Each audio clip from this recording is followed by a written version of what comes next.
Donc, Pierre, je vais faire semblant de ne pas te connaître, donc de te poser des questions dont j'ai déjà les réponses. Mais je ne suis pas allé jusqu'à te vous voyez, comme dans le showbiz. Hein, Donc non, je vais, comme pour chacun de nos invités, te demander peut-être de te présenter, de revenir à l'enfance, à la genèse On a des images, je crois. de qui tu es aujourd'hui. Et peut-être commencer, Non, il y a des images de je, toi. Je crois qu'on n'est pas remonté très... Une double passion, alors c'est des vieilles images, en plus il y a tes collaborateurs, donc ils vont pouvoir prendre des photos. Mais voilà, peut-être nous raconter un petit peu cette histoire. Bien, merci en tout cas, je suis ravi d'être là parmi vous. Quand Jess m'a sollicité, je n'ai pas hésité une seconde pour 3 raisons. La première raison, c'est qu'on a partagé le vestiaire, on a une passion commune et on a fait partie de la même équipe de foot à une période de notre vie. La deuxième chose pourquoi j'ai accepté, c'est tout simplement, on sait que la réussite de nos entreprises dans les années futures va dépendre de la quantité et la qualité des hommes qui vont composer nos équipes. Et je sais que l'ECM est relativement leader dans le contexte. Et je peux en attester parce que j'ai plusieurs étudiants qui font carrière chez moi.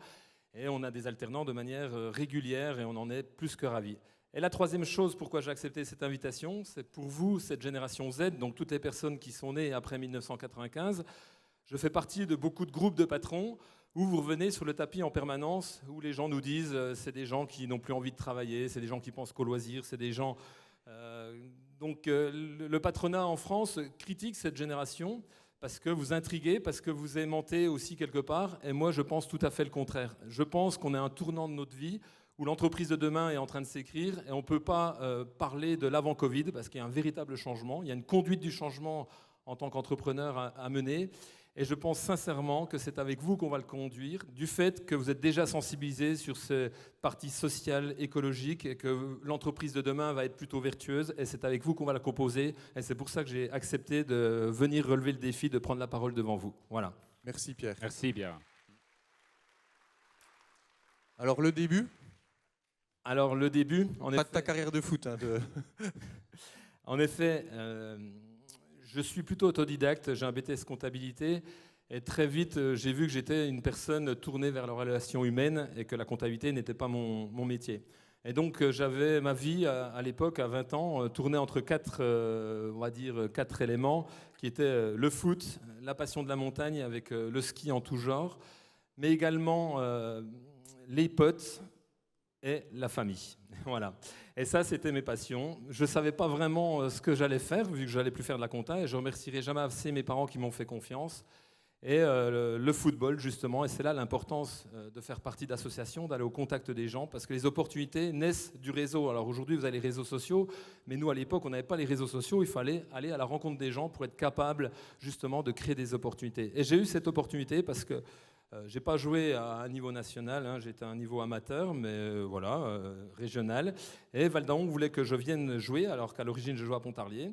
Et donc ils m'ont dit, tu voudrais faire quoi? Parce qu'à l'époque on payait pas dans le football, mais on nous trouvait des emplois. Et j'ai dit, soit l'immobilier, l'assurance, ou pourquoi pas la banque. Voilà. Et donc le président du club de Valdaon m'a dit, tout simplement, je peux te faire rentrer dans l'immobilier. Et là, Pontarlier voulait me conserver et m'ont dit, écoute, nous aussi on peut te faire rentrer dans l'immobilier. Et j'ai dit, pourquoi pas. Et voilà, l'aventure a démarré tout simplement un 3 juillet 1998. Et donc je suis rentré complètement par hasard dans l'immobilier. J'y suis resté complètement par passion. Alors, la vie est faite de chance, même si j'y crois pas du tout. J'ai commencé, comme je viens de vous l'indiquer, un été où il n'y avait plus personne à l'agence parce qu'on était 5 collaborateurs, donc je suis seul à rester dans l'agence. Et là, un client habillé en guenille. Donc forcément, on ne pensait pas forcément qu'il avait de l'argent, mais cette personne me dit, je voudrais investir dans l'immobilier. Ok, moi ne connaissant rien au métier, vous imaginez bien, j'ai pris toutes les clés qui figuraient dans l'agence et je suis allé lui montrer tous les appartements. Et donc la petite histoire, il s'avère que j'ai vendu quand même 27 appartements dès le premier et le deuxième mois de mon intégration chez Century 21, et j'ai eu la chance de figurer premier commercial de France du réseau leader de l'immobilier dans le monde. Et donc c'était une véritable performance, et vous pensez bien que ça nous a aidés pour la confiance, et ça c'est très important. Et donc je saoulais tellement mes potes en parlant de mon métier, ces gens-là ils ont voulu venir voir de l'intérieur qu'est-ce qui se passait. Et donc j'ai fait venir des copains qui sont venus faire de l'immobilier avec moi. Je leur ai montré le geste avec mes maigres connaissances. Et le peu que je leur montrais, ça fonctionnait et ça marchait. Je me suis dit, tiens, c'est bizarre, j'ai peut-être un talent de pouvoir diriger ou orienter. Et donc à l'époque, j'avais 20 ans et je me suis payé le culot. Et c'est là aussi, il faut oser. Je me suis payé le culot d'aller voir mon patron de l'époque, alors que je n'avais pas d'argent dans les poches, mais de lui dire je te rachète ton agence parce qu'aujourd'hui, la majorité des personnes qui composent l'équipe, ce sont des copains à moi et ils m'écoutent. Donc je ne vois pas pourquoi, à 20 ans, je ne pourrais pas racheter ton entreprise. Donc lui a été intelligent, il ne m'a pas dit un an dans la foulée, mais il était sûr que je n'allais pas avoir un prêt bancaire. Donc il m'a dit, ok, je te vends Pontarlier, mais pour me mettre encore un bon boulet à la patte, il me dit, tu es obligé de racheter également Métabier. Comme ça, il était sûr que l'opération n'allait pas pouvoir se faire. Et donc moi, je ne lâche jamais, je n'abandonne jamais. Je me suis payé le luxe d'aller voir son banquier. Et ce banquier s'était renseigné sur moi pour savoir s'il voulait me suivre. Et surtout, ce que j'ai trouvé très bizarre, on avait un écart d'âge, et il me dit, tu veux pas venir faire du vélo le samedi avec moi? Donc je suis allé faire 1, 2, 3 sorties avec lui. Et j'ai su par la suite, en fait, il voulait voir quelle était ma mentalité, qui j'étais. Et il m'a fait confiance. Et il m'a donné le prêt, l'accord de prêt à 20 ans pour me lancer dans l'immobilier. Et toute l'aventure a démarré là. Donc, j'ai racheté en 2000, j'avais 21 ans exactement. Et donc, on était dans les belles années de l'immobilier. Donc, on va dire que de 2001 à 2008, on a fait une croissance plutôt fulgurante parce que j'ai ouvert 10 agences immobilières sur la région Franche-Comté, donc dans le Haut-Doubs, le côté de Besançon et puis le Jura. Et la confiance continuait à s'emmagasiner, les résultats étaient là. Donc on a démarré à 5 personnes quand j'étais en 2001. On était déjà une 60aine de personnes en 2008. Et là, j'ai dit, je vais passer une accélération en faisant de la croissance externe. C'est quoi la croissance externe? C'est tout simplement en allant acheter des groupes à l'extérieur pour être capable d'aller encore plus vite dans les services. Mais il s'est passé quelque chose de déterminant en 2007. En 2007, il y a un gros groupe bancaire qui s'est lancé dans l'immobilier et qui a créé une enseigne avec une bonne notoriété aujourd'hui, qu'on connaît quand même plutôt bien, que je ne pourrais pas citer forcément. Tu peux citer 3 marques, tu sais, tu cites celui-ci. Non, je ne le fais pas. Et là, en 2007, qu'est-ce qui s'est passé? On était en plein projet, et là, la banque vient perturber un jeune trentenaire où il m'offre une somme d'argent qui était complètement indécente, où j'aurais pu rester rentier et ne plus jamais travailler de ma vie. Donc forcément que j'ai hésité. Et c'est là que c'est important d'être bien entouré.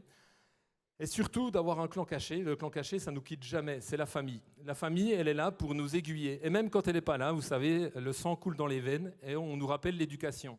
Et cette éducation va vous suivre toute votre vie professionnelle. Et quand vous allez agir et que vous allez faire des choix, forcément que ces gens-là vont vous influencer. Et là, notamment, c'est mes parents qui m'ont fait prendre une décision, et mon épouse maintenant, qui m'ont dit, non, on a peur que tu deviennes un mauvais garçon avec tous les aléas que peut avoir un jeune trentenaire avec beaucoup d'argent. Et c'est là que je me suis dit, en effet, ils avaient raison, et je pense que j'étais pas au bout de mon projet, que j'étais encore capable de faire de très belles choses. Donc c'est là que j'ai refusé. Sauf que l'erreur que j'ai faite, et c'est là la somme des expériences qui nous permettent d'être compétents par la suite, c'est tout simplement que j'avais tout l'argent dans une seule et même banque. Et le fait qu'ils aient été blessés et que je ne sois pas rentré avec eux, ils m'ont coupé les comptes bancaires du jour au lendemain. Donc vous pensez bien que moi, dans le monde du sport, j'étais quand même quelqu'un de teigneux, on va dire, et que je ne lâchais pas, j'abandonnais pas. Et donc j'ai dit, ok, ils me l'ont fait, ils m'ont provoqué une situation un peu bizarre et compliquée. Je vais réagir et je vais être aussi bon qu'eux. Alors jamais avec le poids financier, mais en tout cas, je serai plus agile et plus rapide sur mon marché. Et c'est là que j'ai décidé donc de faire cette croissance externe. Et j'ai commencé à racheter des agences. J'ai racheté le deuxième groupe immobilier sur mon secteur. Et donc, ça s'est fait en 2008. Et j'ai racheté encore un autre groupe immobilier. Donc, ça, c'était septembre. Et j'ai racheté en octobre encore une autre salve d'agences immobilières. La vraie problématique, crise des subprimes en 2008. Donc, là où je venais d'intégrer une 40aine de personnes, on se retrouve à une 100aine de personnes en 2008. 0 de chiffre d'affaires en novembre, 0 de chiffre d'affaires en décembre. On était dans une profonde crise. Là où tout le monde aurait peut-être allégé la voilure, moi je me suis dit que c'était une crise qui n'allait pas être passagère, mais qui allait s'inscrire dans le temps. Donc, qu'est-ce que je fais? Je commence à aller voyager et faire le tour de France pour aller voir des entreprises concurrentes ou qui n'ont rien à voir avec l'immobilier pour m'inspirer d'eux, pour m'inspirer de leur réussite et être capable de l'adapter à mon système. Et c'est là que je fais un tour de France entre 2009 et 2010 et que je suis aller voir des gens de grandes enseignes, comme qui? Donc je suis allé voir le patron de Cdiscount, qui était en pleine réussite parce que c'était quelqu'un qui gérait du multiproduit sur le net et qui avait une forte croissance. Je suis allé voir des startups comme Made in Design qui vendaient également de l'immobilier en tout genre, qui venaient des quatre coins du monde et qui faisaient la distribution. Je suis allé voir le patron de Se Loger, et ça c'est un fait marquant. Le patron de Se Loger, c'est la seule personne qui a réussi à réunir l'ensemble de la profession immobilière sur un même site. Il a fait fortune. C'est quelqu'un qui, en 10 ans, a démarré dans son garage et en 10 ans, il a vendu 170 millions d'euros à des Allemands. Voilà. Donc ça, c'est important. J'ai passé quelques jours à Rungis pour comprendre comment on était capable de mélanger un rayon sur la partie fromage, un rayon sur la partie boucherie, on va dire, comment ils cohabitaient. Et voilà, je m'en suis inspiré. Et j'avais la chance également d'avoir un acteur leader sur notre zone dans la grande distribution qui était hyper M. Bernard Gantin, qui n'est plus avec nous maintenant, et qui m'a expliqué son mode de fonctionnement également, comment on pouvait faire cohabiter le rayon poissonnerie avec le rayon bazar et autres. Et tout ça je me suis dit, il y a un projet à faire dans l'immobilier qui n'existe pas en France. C'est réunir sous le même toit l'ensemble des métiers de l'immobilier et de l'habitat pour favoriser l'accession à la propriété et rendre le parcours du client très facile. Voilà. Donc là est né le concept Into Habitat et c'était en 2010. Donc en quelques mots, le concept Into Habitat, c'est un groupe qui réunit des agences immobilières, qui réunit de la promotion immobilière, du lotissement, du marchand de biens. On fait de l'assurance, on fait de la banque. Et puis également, c'est le sujet actuel, c'est l'enveloppe autour de la maison. Peut-être que j'étais visionnaire et que j'avais 10 ans d'avance, mais il vaut mieux avoir de l'avance que du retard. C'est comment on est capable de mettre l'isolation autour de la maison pour être capable de passer les nouvelles normes énergétiques. Voilà, et ça c'est important. Et ce groupe est né. Aujourd'hui, c'est plus de 52 métiers qu'on propose dans l'immobilier et dans l'habitat. C'est 57 sociétés dans le groupe en même pas 10 ans. Et puis, on va atteindre les 300 collaborateurs à la fin de l'année avec une projection très forte, avec un service dédié pour les années futures. Mais ça n'a pas été un long fleuve tranquille. Alors justement, il y a eu un petit couac. C'est comme dans un film, je commence toujours par la fin. Et là, ça c'est ce qu'on est maintenant, c'est là où on est aujourd'hui, c'est là où j'avais la vision. Mais tout ne s'est pas passé comme je l'avais prédit. On s'est retrouvé en 2010, donc j'ai bien mis en place toutes mes structures. Donc on a ouvert quand même 10 sociétés la même année avec 10 nouvelles enseignes. Et forcément qu'on n'avait pas le modèle économique adéquat, je n'avais pas forcément les bons profils en recrutement parce que déterminer un portrait type pour réussir dans l'immobilier et l'habitat, ça ne s'improvise pas.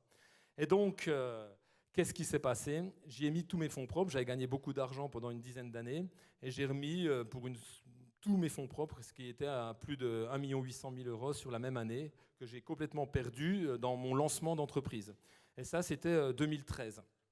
Et donc, vous imaginez, moi j'étais convaincu complètement de là où j'allais aller, je savais que j'allais réussir, et il me manquait quelques mois. Et là, en 2013, toutes les banques viennent me voir, ensemble, je me rappelle toujours, y compris la BPI, qui est une banque soutien, et qui viennent me dire, Pierre, ton projet, on y croit, mais aujourd'hui, ça se fera sans nous, parce que tu commences à être banqueroute, je suis passé tout près du dépôt de bilan. Mais je ne voulais pas lâcher, pas abandonner. Et ça a été mon fil rouge toute ma vie. Et là, qu'est-ce que je me suis dit ? J'ai réuni dans une salle des fêtes de ma région l'ensemble de mes collaborateurs et j'ai joué la transparence. Je leur ai dit, écoutez, voilà, on a un projet qui est redoutable, qui va aller au bout, qui va faire un succès phénoménal en France. Mais par contre, j'ai plus d'argent et je ne peux plus le mener financièrement et les banques ne me suivent plus. Et j'avais évalué à peu près la somme d'argent qui me manquait pour réussir dans ce projet-là, c'était 500 000 euros. 500 000 euros, c'est beaucoup, mais ce n'est pas beaucoup non plus quand à un moment donné, on compte un certain nombre d'amis autour de nous et surtout des collaborateurs fidèles. Et là, il fallait absolument que j'aie ces 500 000 euros pour être capable de gagner et de passer ce cap. Et donc, il s'est passé un élan de solidarité. Quand j'ai expliqué dans cette salle des fêtes là où j'en étais, là où je veux aller et comment j'ai envie d'y aller, et leur dire que je n'ai pas d'autre solution que de m'en remettre à eux pour qu'ils me fassent la banque, ou autrement, on arrête cette aventure. Et là, qu'est-ce qui s'est passé ? Mes collaborateurs ne m'ont pas lâché, ne m'ont pas abandonné. J'ai même eu des assistantes, parce que je leur ai demandé forcément de l'argent, j'ai même eu des assistantes qui sont venues avec un chèque de 1 000 euros en me disant « il n'y a que 1 000 euros que je peux te confier, Pierre. Est-ce que ça va être assez ?» Et je leur dis, aujourd'hui, tu es 1 000 euros plus riche que moi, parce que ces 1 000 euros, je ne les ai même plus en banque. Et là, en une semaine, Et c'est là que c'est important d'avoir ces collaborateurs qui deviennent pratiquement une famille. On a réussi à lever 576 000 euros en une semaine. Et ça, c'est l'ensemble des collaborateurs qui m'ont donné cette somme d'argent pour avoir le droit d'exister encore le lendemain. Donc la vie d'un entrepreneur, ce n'est pas un long fleuve tranquille, mais surtout, il faut croire en l'humain. Parce que l'humain, quand il se fédère autour d'un projet, on devient de véritables forces. On est capable de gérer le dépassement de soi, le dépassement dans l'entreprise. Et depuis ce jour-là, je me suis fait une promesse avec ces collaborateurs qui m'ont aidé. Il ne faut jamais oublier de là où on vient. Je me suis fait une promesse que je ne vendrai jamais mon entreprise, jamais, jamais, à des groupes financiers pour de l'argent, parce que l'humain est au-dessus et j'y crois profondément. Et c'est pour ça que j'ai établi ma structure pour être capable de le transmettre à tous les collaborateurs qui m'ont aidé. Alors ça ne sera pas une coopérative, mais je suis en train de lancer des trentenaires qui vont être capables de reprendre le flambeau dans les années qui viennent. Donc je suis en train de les former pour que je ne fasse pas les années de trop, mais que je puisse leur donner au bon moment. Le passage de témoin, il doit se faire au bon moment. Et je ne les abandonnerai jamais parce que cette année-là, j'étais complètement en difficulté. Soit j'étais mort, soit je réussissais. Et donc tant mieux, l'entreprise a tourné du bon côté. Et depuis 2013, on vit une success story parce que les points de vente s'enchaînent, le territoire se développe, on devient complètement leader. Il faut savoir que ça fait 10 ans que nous sommes archi-leaders dans l'immobilier, c'est-à-dire qu'une ville comme Pontarlier, qui est très rurale, où personne, quand je me balade en France, peut situer le secteur géographique de Pontarlier. On est première agence immobilière en France en termes de chiffre d'affaires et en nombre de ventes, devant des villes comme Nice, devant des villes comme Marseille, comme Paris et autres, parce qu'on a un véritable savoir-faire. Et surtout, on a des valeurs que l'on défend dans le Haut-Doubs, et cette valeur, c'est cette valeur travail. Voilà, et ça, c'est important. Et donc, c'est une vraie fierté de pouvoir mener haut les couleurs de notre région, de la Franche-Comté, du Haut-Doubs, dans les plus hautes sphères de l'immobilier. Parce que je le dis bien, c'est toute marque confondue, toute franchise confondue, on fait le plus gros chiffre d'affaires et le plus grand nombre de ventes. Mais on ne se contente pas de ça, parce que dans le courtage en financement, également, pendant 2 ans de suite, c'est l'entreprise Vous Financez qui a fait absolument le plus gros chiffre d'affaires en France. Et dans ma nouvelle marque Homekia, qui est dans la fenêtre, on est déjà classé numéro 1 dans la commercialisation de fenêtres en France, également dans notre réseau. Ça, c'est très important. Mais ce clin d'œil de Vous Financer, pour vous dire qu'à partir du moment où on est curieux et qu'on va solliciter et qu'on va chercher du réseau, et c'est là que c'est important, j'ai monté également la structure Vous Financez. C'était une franchise nationale où on est monté à plus de 300 points de vente avec un peu plus de 1500 collaborateurs. Et donc, cette franchise Vous Financez, on l'a montée avec cette personne que je vous ai évoquée, Amal Amar. C'était le patron de Se Loger qui a revendu 170 millions d'euros à des Allemands en 10 ans. Et le fait que je sois allé le voir et que je lui ai raconté mon aventure et autres, il m'a sponsorisé et il a cru en mon projet. Et donc, avec 3 autres faiseurs de l'immobilier, nous avons monté cette grande marque et on l'a réussi à la revendre à Assu 2000 il y a 4 ans également. Voilà. Donc, c'est une franchise leader, c'est la 2e plus grosse franchise nationale dans le courtage en immobilier. Donc, tout est possible et on a tout fait ça depuis la campagne, depuis le secteur franc-comtois. Voilà. Donc voilà ce qui est important. Maintenant, on a vécu cette success story et j'oublierai jamais, il y a une personne qui m'a accompagné justement depuis le début dans la création, parce que je n'ose pas m'attribuer uniquement cette réussite. Cette réussite, elle est partagée, vous l'avez compris, avec ces valeurs collectives de mes collaborateurs, mais également un associé qui s'appelle Sylvain Laitier. Et on s'était toujours fait la promesse, parce que monter une entreprise en France, c'est possible, il n'y a pas de problème, mais il faut travailler beaucoup. Et ça, c'est important. Le travail, le travail, le travail. Et on n'a jamais eu le temps de faire notre passion commune qui est la montagne. Et donc on avait décidé de se récompenser les deux en 2020, juste avant le Covid, on ne savait pas qu'il allait avoir le Covid, et de se faire le voyage de notre vie, c'est d'aller skier la neige la plus froide au monde, qui était au Japon. Et ça, c'était une promesse qu'on s'était attribuée. On a passé un excellent séjour, sauf qu'il n'est jamais revenu. On s'est fait prendre dans une avalanche et il n'est jamais revenu, donc ça a été très compliqué pour moi. Et c'est là que j'ai vu qu'avoir une famille dans la collaboration est très importante, parce que vous imaginez, quand vous êtes au Japon, vous perdez votre associé, votre ami, votre frangin d'affaires, et que vous revenez sans lui dans l'avion, il faut affronter sa famille, il faut affronter sa femme, il faut affronter ses enfants, parce que sa femme travaille également avec moi, donc vous imaginez, quand il faut l'annoncer aux parents, c'est très compliqué, très très compliqué.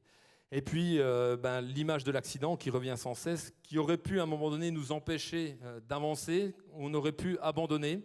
Encore une fois de plus, je n'ai pas lâché. Je n'ai pas lâché, je n'ai pas lâché. Et là, je remercie toute l'équipe parce qu'on n'a pas été rapatrié aussi vite que ça sur France. Je suis resté bloqué pratiquement 3 jours ou 4 jours sur le Japon. Et quand je suis revenu, c'était un dimanche. Et là, qu'est-ce qui s'est passé ? Bien des personnes seraient restées sûrement à faire le deuil dans sa maison en attendant que ça passe. Et là, encore une fois de plus, cette famille de collaborateurs est venue me chercher en me disant « tu n'as pas le droit d'abandonner ». Et là, je remercie notamment ma RH, qui est ma directrice des ressources humaines, Isabelle Boiry. Je me rappelle toujours, elle m'a dit « tu viens demain ». C'était le dimanche, décalage horaire, peu importe, tu viens lundi. Tes équipes sont là, ils veulent savoir la suite, ils veulent savoir comment ça s'est passé, ils veulent savoir comment on s'inscrit dans le futur. Ils étaient là en 2013, ils sont là avec toi, comment on fait pour encore avancer et aller plus loin. Et là, je peux vous dire qu'encore une fois de plus, il faut croire en l'humain, il faut croire à la nature humaine, on peut faire et renverser des montagnes. Donc forcément que cette entreprise a complètement été redimensionné. Je ne pouvais plus marcher sur les traces de ce qu'on avait pu faire avec Sylvain. Donc on s'est réinventé. Et un malheur n'arrive jamais seul. Vous avez bien compris, je rentre du Japon. Donc forcément que je m'isole, je demande à mes collaborateurs, laisse-moi un mois pour redessiner un nouveau projet. Chose que j'ai faite. Et là, au moment où j'allais annoncer à mes équipes, qu'est-ce qui se passe ? Confinement. Donc forcément, de nouveau, je ne peux pas m'exprimer, je ne peux pas lancer ce nouveau projet avec l'ensemble de mes équipes. Donc ça a été dur de vivre ce confinement, mais remarque, en toute crise, il y a des opportunités. Ça nous a permis encore de peaufiner davantage notre équipe, de peaufiner les postes, de peaufiner notre entreprise. Et c'est là qu'on a pu encore franchir un palier à la suite de ce Covid. Donc il faut être capable d'accepter l'échec. On peut avoir un genou à terre, mais sans arrêt, on est capable de se relancer. On est capable d'avancer dans la vie, mais encore une fois, il faut être bien entouré en permanence dans son entreprise. Voilà. Voilà ce que j'avais à vous dire, à vous témoigner. Alors, merci beaucoup Pierre, je pense qu'on peut t'applaudir. Un grand merci. Alors, pour être tout à fait franc, pour raconter l'anecdote à tous nos étudiants, quand on a préparé ce rendez-vous, on était avec Sébastien. Donc moi je connais Pierre, je connais toute l'aventure que Pierre a pu vivre, les hauts et les bas. Et Seb ne le connaissait pas et il a été très très marqué par ce rendez-vous physiquement. Et c'est vrai que quand on regarde ton parcours, Pierre, moi ce qui me marque, c'est ta résilience, c'est ta persévérance. Une des valeurs de l'école, c'est la persévérance. Mais je pense que là, on peut difficilement faire plus. Et tu n'as jamais lâché, mais toujours en ayant cette boussole qui est ton équipe, tous les gens qui sont autour de toi, tous les gens qui t'entourent. Tu as parlé beaucoup d'humains. Et donc moi, je vais te poser une question. Et puis Sébastien t'en posera aussi. Avant ça, simplement pour information, sur l'Insta de l'ECM, vous pouvez aussi poser vos questions à Pierre. S'il y a une ou deux questions qui sont récurrentes, on les posera à Pierre dans quelques minutes parce qu'il nous reste une bonne dizaine de minutes, donc c'est top. Donc moi, je voudrais te poser une question, Pierre. Tu es dans l'immobilier, un secteur qui subit le turnover. Ce n'est pas un secteur où les gens restent très longtemps, ou en tout cas, ça bouge d'agence en agence. Tu es à côté de la Suisse, donc évidemment, on est très mal payé en Suisse, donc c'est très facile de garder les salariés. Est-ce que justement, ce côté humain, ce n'est pas ce qui fait qu'aujourd'hui, tu as un turnover quasiment inexistant, tu as des gens que je vois chez toi, qui étaient déjà là il y a 5 ans, il y a 10 ans. Est-ce que c'est ça qui fait que, parce que tu as placé l'humain, tu arrives à continuer à recruter et puis à fidéliser surtout ? Oui, ça je le pense sincèrement, mais il y avait un mot qui était utilisé à tort d'ailleurs pendant des années, qui était la bienveillance au travail. Oui, mais tout le monde le sortait, c'était de la politique. Nous, on a fait des choses concrètes. On a fait des plans de carrière, parce que c'est vrai que ce système exclusif en France qu'on a mis en place en réunissant tous ces métiers, c'est avant tout pour fidéliser les collaborateurs et leur offrir des plans de carrière. Je vous ai dit, j'ai démarré tout seul. Aujourd'hui, j'ai 70 associés. Donc, c'est cette idée-là, c'est de faire grandir et de faire réussir l'autre qui est très important. Donc, quand on parle du RSE, c'est l'environnement et c'est le volet social. Je fais partie des premiers patrons en France à parler de la semaine des 4 jours. Voilà, parce qu'il faut bien comprendre que cette génération Z, en effet, a des desiderata qui sont différents de ce que pouvaient avoir il y a 10 ans ou il y a 15 ans. Et je les comprends, et c'est peut-être eux qui ont raison. Donc ça veut dire que c'est à nous, patrons, de nous adapter à vous, à vos futures demandes, et ça c'est hyper important, et je le dis toujours, il faut que le patronat se mette au service des collaborateurs, et les collaborateurs se mettent au service des patrons. Collaborateurs plus patron, le jour où on travaille ensemble pour un projet, il y aura réussite, il y aura fidélisation, parce qu'on sera dans une relation gagnant-gagnant. Bravo. Alors, moi, je me pose aussi une question, parce qu'on allait vite justement sur le groupe Into Habitat que tu as pu construire. Tu pourrais nous expliquer un peu tous les services auxquels tu as pensé, et puis qui correspondent, je pense, certainement aussi aux grands enjeux que tu vois de l'évolution de l'immobilier et de toute la sphère, tout ce qui tourne autour, en fait. Bien sûr. Nos métiers sont complexes. L'immobilier et l'habitat est très complexe et c'est le parcours du combattant pour la plupart de nos clients. Donc quand je dis je veux faciliter l'accession à la propriété, mais il y avait des suites logiques. Le but n'est pas simplement d'être chauffeur de taxi et porteur de clés et de montrer des appartements. Non. Dans l'immobilier, bien sûr qu'on a la transaction traditionnelle, on a la location, la gestion, le syndic de copropriété, mais également il faut être capable de construire. Construire, c'est construire nos villes de demain. Et là, il y a des enjeux fondamentaux.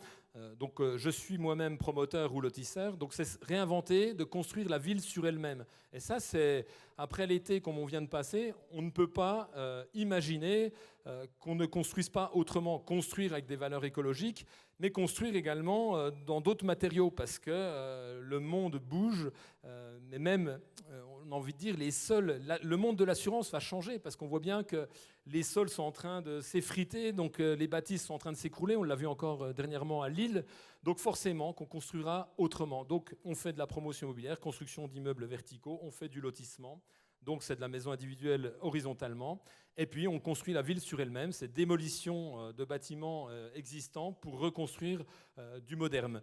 On achète des friches industrielles, on achète de l'hôtellerie pour être capable de redonner un nouveau souffle à cet habitat. Voilà. Et bien sûr, on assure nos propres assurances, nos propres clients dans tous les métiers de l'immobilier et on les finance également. Donc on n'a pas besoin de services extérieurs pour être capable d'accéder à l'immobilier chez Into Habitat.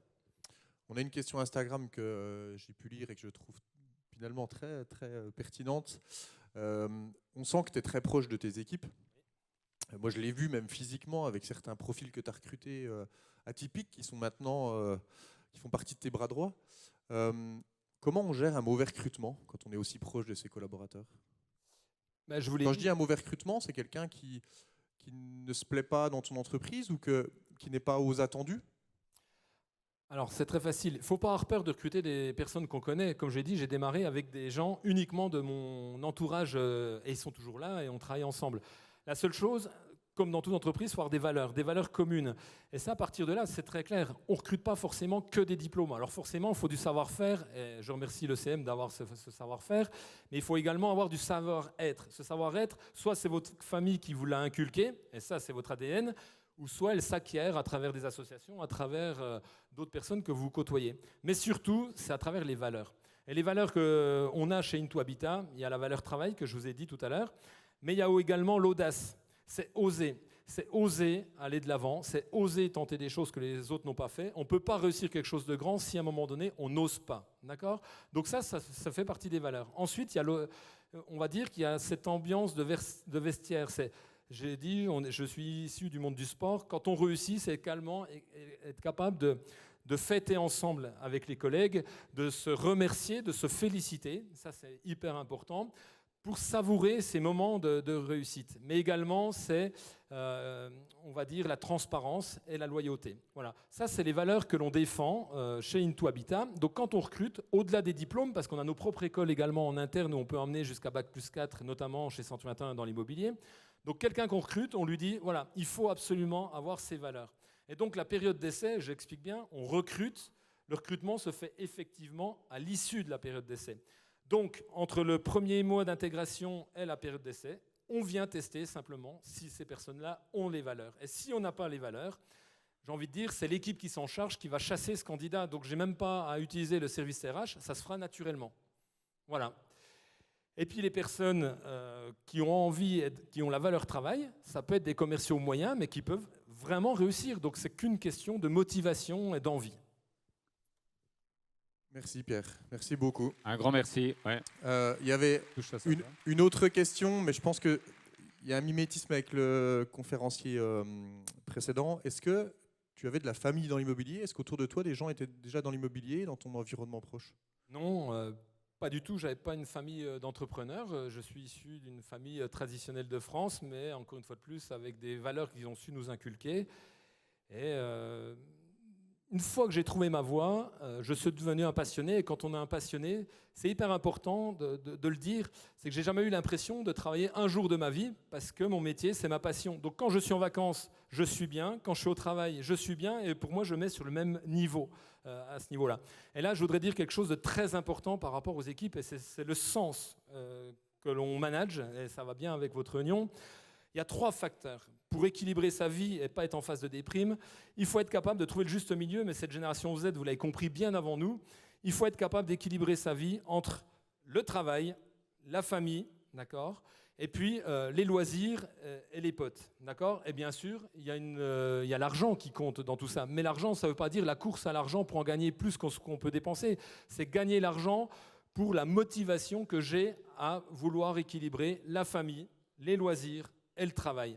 Et seulement on est accompli quand on est capable de réunir ces 3 choses-là. Et quand j'étais en cours, j'étais souvent traité de fumiste de la part de mes profs et en joueur, parce que je les faisais bien rire. Je n'étais pas forcément toujours le meilleur élève, j'avais sûrement du potentiel, mais je ne me donnais pas forcément toujours les moyens. Sauf que le jour où j'ai trouvé ma voie et que je suis devenu passionné de mon métier, je n'ai pas hésité à reprendre des cours, à aller en formation à Paris, à faire tous les stages possibles pour être capable de rattraper le retard que je n'ai pas eu au moment. Donc moi, je vous demande de trouver votre voie, de vous orienter, et vous allez voir qu'après, c'est qu'une notion de plaisir. Mais surtout, choisissez votre métier, choisissez et ne le subissez pas, parce que quand on vit un métier passion, je peux vous dire que c'est le plus beau cadeau que la vie puisse nous faire.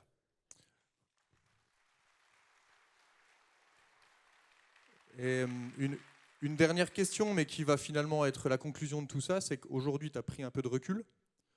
Dans l'illustration de ce que tu nous expliques depuis tout à l'heure, tu as Isabelle qui a pris ta place au quotidien, qui est aujourd'hui DG, si c'est bien, mes informations sont bonnes. Et donc toi aujourd'hui tu es plutôt en recul et en développement, mais ailleurs, parce que justement c'est le sens de ce que toi tu veux aujourd'hui. Oui, on a été un peu pudique sur le descriptif du groupe. Aujourd'hui, on ne se fixe plus aucune limite. Quand je vous dis l'audace et oser, c'est vrai qu'on est arrivé à un niveau de compétence, on est capable d'exporter justement notre expertise dans d'autres régions. Donc là, on est en train de développer toute la partie sud-ouest, parce qu'on travaillait en milieu rural, donc on réussissait sur notre région. Est-ce que c'était dû à notre notoriété, à notre savoir-faire sur la région, mais est-ce que notre savoir-faire, il est exportable? Et donc là, on se teste sur des marchés de luxe. Nous sommes allés ouvrir dans la région de Biarritz, du côté du Pays Basque, et on est en train de remonter jusqu'à Bordeaux en prenant toute la partie des Landes.